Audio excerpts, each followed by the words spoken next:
दोस्तों, स्वागत है आपका हमारे चैनल ब्राइट फैक्ट्स में, जहां हम देश और दुनिया भर की सबसे बड़ी खबरें सबसे पहले आपको देते हैं।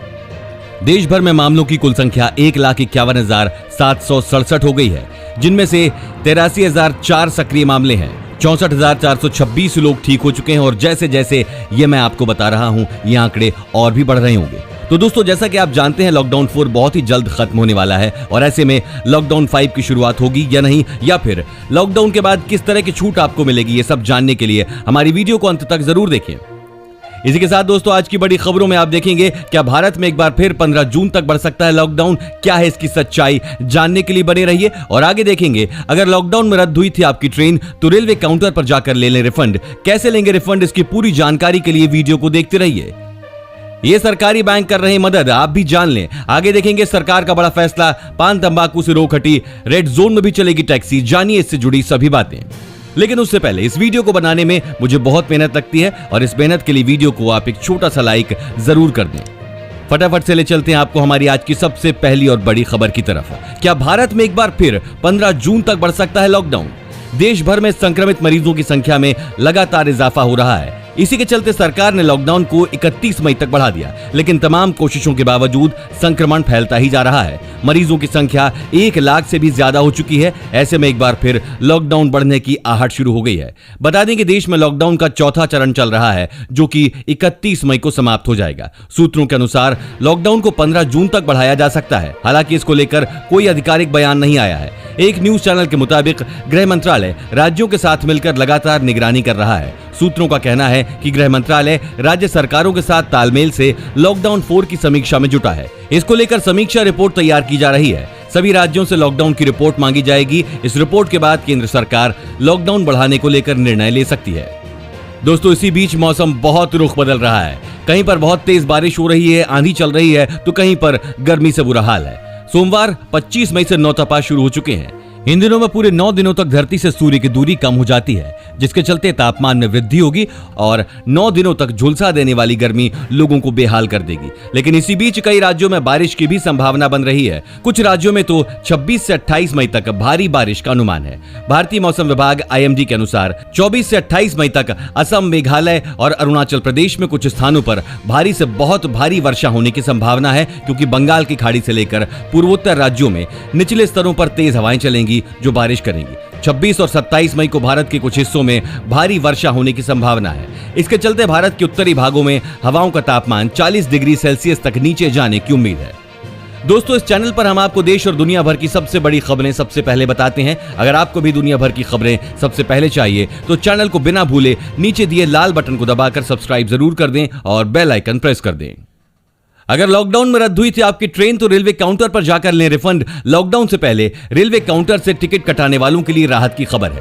22 मार्च से पहले टिकट कटाने वाले लोगों को रिफंड मिलना शुरू हो गया है। महामारी के मद्देनजर 22 मार्च से रेलवे ने अपनी नियमित यात्री सेवाओं को रद्द करने का फैसला लिया था। रेलवे ने अपनी नियमित सेवाओं को 22 मार्च से 30 जून तक बंद करने का फैसला किया हुआ है। इस दौरान यात्रा के लिए जिन लोगों ने टिकट कटाया था वो अब रेलवे काउंटर पर जाकर अपना रिफंड ले सकते हैं। बता देंगे, रिफंड के लिए रेलवे ने 6 महीने की छूट भी दी है। अब 1 जून से 200 ट्रेनें चलाने रेलवे जा रहा है। इसके लिए बुकिंग 22 मई से शुरू हो चुकी है। इस वीडियो को देखते रहिए दोस्तों, क्योंकि आगे आने वाला है। भारत ने दिया नेपाल और बांग्लादेश को तगड़ा झटका, नेपाल हुआ बहुत नाराज। सैलरी, बिजली बिल और किराया देना आसान, ये सरकारी बैंक कर रही मदद। अगर आप पब्लिक सेक्टर के कैनरा बैंक के कर्जधारक हैं तो यह खबर आपके काम की है। दरअसल कैनरा बैंक ने चीनी बीमारी से प्रभावित कर्जधारकों के लिए क्रेडिट सपोर्ट का ऐलान किया है। इसके तहत कैनरा बैंक अपने कर्जधारकों को बिना किसी रुकावट के लोन मुहैया कराएगा। इस लोन को कर्जधारक अपनी तत्काल जरूरतों, बकाया, सैलरी, बिजली का बिल और किराया आदि के भुगतान के लिए इस्तेमाल कर सकेंगे। अपनी इस नई सुविधा के बारे में ग्राहकों को जानकारी देने के लिए bank SMS, call centre, email और व्यक्तिगत कॉल का इस्तेमाल कर रहा है। बैंक ने बताया कि उसने कृषि, स्वयं सहायता समूह और रिटेल कैटेगरी के अंदर करीब 6 लाख लोन को स्वीकृति दी है, जो करीब 4,300 करोड़ रुपए के हैं। वहीं बैंक ने कॉर्पोरेट और MSME को 60,000 करोड़ के एडवांस को मार्च 2020 तक स्वीकृति दी है। पान तंबाकू से रोक हटी, रेड जोन में भी चलेगी टैक्सी। जयपुर में लॉकडाउन 4.0 में सरकार ने कुछ बदलाव किए हैं। इनमें सबसे बड़ा निर्णय तंबाकू से रोक हटाने का लिया है। पार्क खुलने, टैक्सी कैब सहित कुछ अन्य गतिविधियों की भी छूट दी गई है। गृह विभाग के अतिरिक्त मुख्य सचिव राजीव स्वरूप ने इस संबंध में सोमवार देर रात आदेश जारी किए। अब तक पान व तंबाकू बेचने पर रोक थी। सार्वजनिक स्थान या कार्यस्थल पर थूकने व धूम्रपान करने पर रोक जारी है। शहर में अब करीब 35,000 पान की दुकानें खुल सकेंगी। अब रेड जोन में भी टैक्सी चल सकेगी। अब 2 महीने से बंद टैक्सी, ऑटो और कैब फिर से शुरू हो सकेंगे। एयरपोर्ट पर करीब 250 और रेलवे स्टेशन पर 500 से अधिक टैक्सी, ऑटो संचालित होते हैं। वहीं शहर में करीब 25,000 कैब हैं। कैब संचालन बाजार में आवाजाही के लिए नहीं होगा। भारत ने दिया नेपाल और बांग्लादेश को तगड़ा झटका। नेपाल हुआ बहुत नाराज। भारत ने नेपाल और बांग्लादेश को तगड़ा झटका दिया है। भारत ने इन देशों से 3 लाख टन से ज्यादा रिफाइंड पाम ऑयल के आयात की मंजूरी रद्द कर दी है। दक्षिण एशियाई मुक्त व्यापार समझौते के तहत नेपाल और बांग्लादेश को भारत को पाम ऑयल बेचने के लिए आयात शुल्क नहीं चुकाना पड़ता है। हालांकि दक्षिण एशियाई मुक्त व्यापार समझौते की जरूरी शर्त के मुताबिक दोनों देश खुद पाम ऑयल का उत्पादन नहीं करते हैं, जिसकी वजह से भारत ने आयात को रद्द करने जैसा सख्त कदम उठाया है। नेपाल और बांग्लादेश से पाम ऑयल, मसाले और टायर समेत कई वस्तुओं पर आयात शुल्क नहीं लगता है, लेकिन इसमें साफ्टा के कई प्रावधानों का दुरुपयोग किया जा रहा था। इन देशों से पाम ऑयल आयात करने के लिए अधिकृत 39 लाइसेंस रद्द कर दिए गए हैं। इनमें से ज्यादातर लाइसेंस पश्चिम बंगाल और बिहार के आयातकों के हैं। इन परमिट के जरिए सबसे ज्यादा आयात नेपाल से ही होना था। 3 लाख टन पाम ऑयल में से 2.93 लाख टन नेपाल से और 12,000 टन पाम ऑयल का आयात बांग्लादेश से किया जाना था। इसी के साथ दोस्तों, आप आगे की बड़ी खबरों में देखने वाले हैं। मोदी सरकार की इस योजना के तहत हर महीने मिलेंगे 12,000 रुपए। विस्तार से जानने के लिए देखते रहिए। साथ ही साथ सरकारी नौकरी का सुनहरा मौका, 10वीं पास भी कर सकते हैं अप्लाई। आगे देखेंगे अमेरिका के सामने झुका चीन, महामारी के बारे में ये बात कह दी। दोस्तों, मोदी सरकार की इस योजना के तहत हर महीने मिलेंगे 12,000 रुपए। मोदी सरकार ने अपने पहले कार्यकाल में वरिष्ठ नागरिकों के लिए एक स्कीम प्रधानमंत्री वय वंदन योजना लॉन्च की थी। इस स्कीम की डेडलाइन 31 मार्च 2020 को खत्म हो गई थी, लेकिन भारतीय जीवन बीमा निगम ने यानी LIC ने एक बार फिर लॉन्च किया है। यानी आज मंगलवार से आप इस स्कीम से जुड़ सकते हैं। LIC के अधीन आने वाली स्कीम के तहत पेंशन के तौर पर 12,000 रुपए तक मिल रहा है। वहीं अब योजना की डेडलाइन मार्च 2023 कर दी गई है। पेंशन स्कीम होने की वजह से 60 साल की उम्र के बाद ही इसका लाभ मिल सकता है। इस योजना के अंतर्गत प्रतिवर्ष 12,000 रुपए की पेंशन के लिए करीब 15.66 लाख रुपए और प्रति माह 1,000 रुपए की न्यूनतम पेंशन के लिए 1.62 लाख रुपए के करीब निवेश करना होगा। इसके बाद पेंशन के लिए निवेशक को एक निश्चित तारीख, बैंक अकाउंट और अवधि का चयन करना होता है। उदाहरण के लिए, अगर आपको हर 15 महीने की तारीख को पेंशन चाहिए तो इस तिथि का चयन करना होगा। इसी तरह अगर निवेशक चाहे तो पेंशन के विकल्प का भी चयन कर सकता है। दोस्तों, वीडियो को आगे देखने से पहले आपको एक बहुत बड़ी जानकारी दे दें। तंबाकू और गुटखा खाने वाले सावधान, स्वास्थ्य मंत्रालय ने पैक पर जारी की नई चेतावनी। वैश्विक महामारी के बढ़ते संक्रमण को रोकने के लिए सरकार लॉकडाउन समेत तमाम कदम उठा रही है। इसी कड़ी में स्वास्थ्य मंत्रालय ने तंबाकू उत्पादों को लेकर नई अधिसूचना जारी की है, जिसके तहत तंबाकू उत्पादों के पैकेट्स पर नई स्वास्थ्य चेतावनी दी गई है। इसमें कहा गया है कि 1 सितंबर 2020 को या उसके बाद पैक किए गए सभी तंबाकू उत्पाद पर पहली तस्वीर प्रदर्शित होनी चाहिए। साथ ही साथ 1 सितंबर 2021 को या उसके बाद पैक किए गए तंबाकू उत्पाद पर दूसरी तस्वीर प्रदर्शित होनी चाहिए।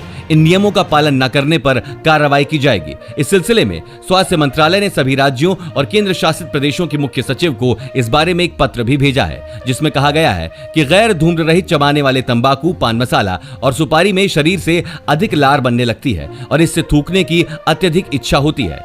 सार्वजनिक स्थानों पर थूकने से कोविड-19 के प्रसार में तेजी आ सकती है। महामारी के बढ़ते खतरे को देखते हुए भारतीय आयुर्विज्ञान चिकित्सा परिषद ने जनता से चबाने वाले तंबाकू के उत्पादों से दूर रहने और सार्वजनिक स्थानों पर नहीं थूकने की अपील की है। सरकारी नौकरी का सुनहरा मौका, 10वीं पास भी कर सकते हैं अप्लाई।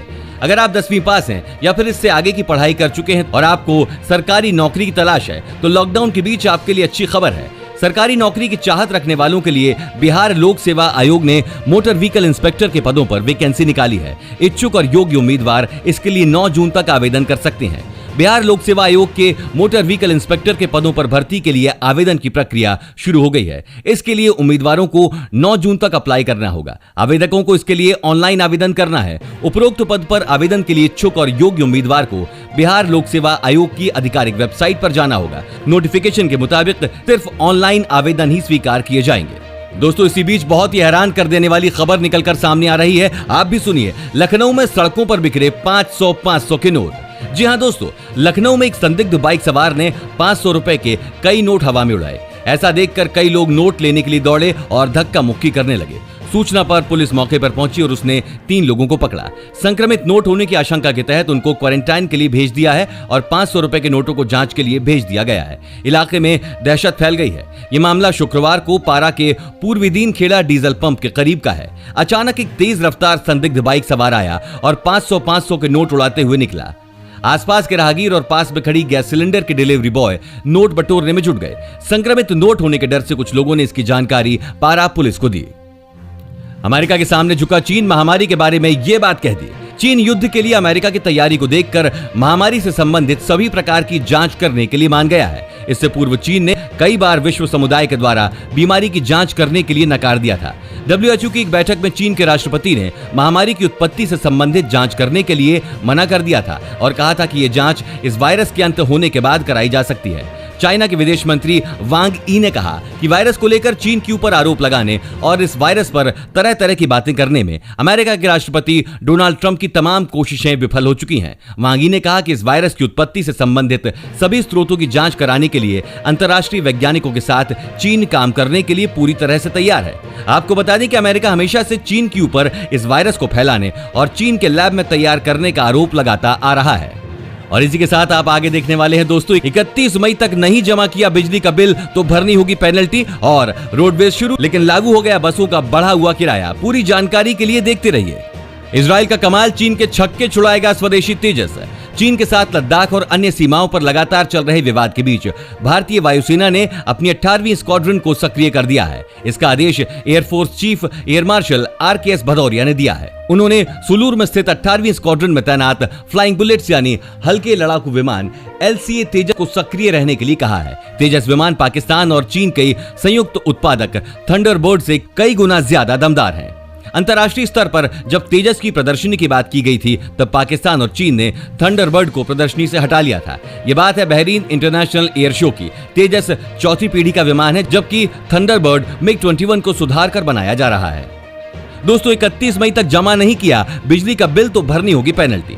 लॉकडाउन के बीच करीब 2 माह बाद बिजली विभाग ने मीटर रीडिंग के आधार पर घर घर बिल पहुंचाने का कार्य शुरू कर दिया है। दरअसल लॉकडाउन के बाद से उपभोक्ताओं को मीटर रीडिंग के हिसाब से बिजली के बिल नहीं मिल पा रहे थे। उस दौरान बिजली विभाग ने अन्य विकल्प से उपभोक्ताओं को बिल दिए, लेकिन वो कारगर नहीं हो सके और 60-70% उपभोक्ताओं ने बिल नहीं मिलने की वजह से जमा ही नहीं किए। इस कारण बिजली विभाग को करोड़ों का नुकसान उठाना पड़ रहा था। लेकिन अब बिजली विभाग की टीम फील्ड में सक्रिय हो गई है। टीम के सदस्य लोगों के घर घर जाकर मीटर रीडिंग के हिसाब से बिल बनाकर दे रही हैं। चीफ इंजीनियर VN सिंह ने बताया कि बिजली उपभोक्ताओं के लिए बिल जमा करने की तारीख 31 मई निर्धारित की गई है। 31 मई तक बिल जमा नहीं करने वालों पर पेनल्टी लगेगी।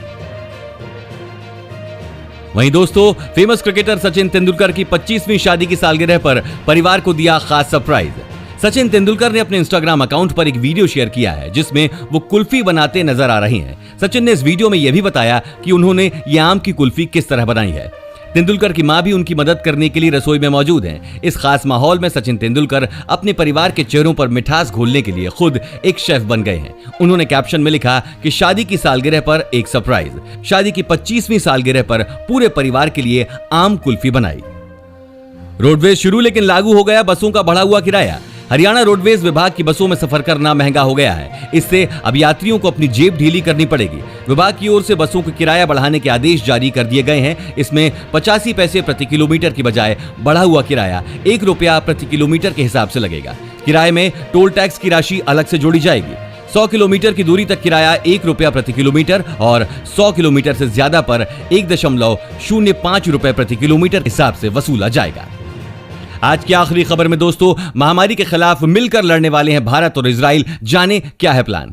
भारत में भी लगातार चीनी बीमारी के केस बढ़ते ही जा रहे हैं, लेकिन इसी बीच खबर आ रही है कि अब महामारी से भारत और इजराइल साथ मिलकर लड़ेंगे। इजरायली दूतावास की प्रवक्ता अबिगेल स्पिरा ने ट्वीट कर कहा, भारत और इजराइल संयुक्त रूप से महामारी की जांच के लिए शोध और विकास कार्य करेंगे। भारत में इजराइल के राजदूत रॉन माल्का ने ट्वीट किया कि मुझे गर्व है कि भारत और इजराइल के विशेषज्ञ एक साथ काम करेंगे ताकि वे पूरी दुनिया के लिए जीवन बदलने लायक समाधान की खोज कर सकें, विशेषकर महामारी से मुकाबला करने के लिए। बता दें कि इससे पहले इजराइल ने चीनी बीमारी के वैक्सीन बनाने का दावा किया था। दोस्तों, आपको क्या लगता है, देश में महामारी के केसेस आना किस महीने में खत्म होंगे? हमें अपना आंसर नीचे कमेंट करके जरूर बताएं। और साथ ही अगर आपको ऐसे ही न्यूज हर रोज अपने मोबाइल फोन पर चाहिए तो बिना भूले हमारे चैनल को नीचे दिए गए लाल बटन को दबाकर सब्सक्राइब जरूर कर दें। धन्यवाद।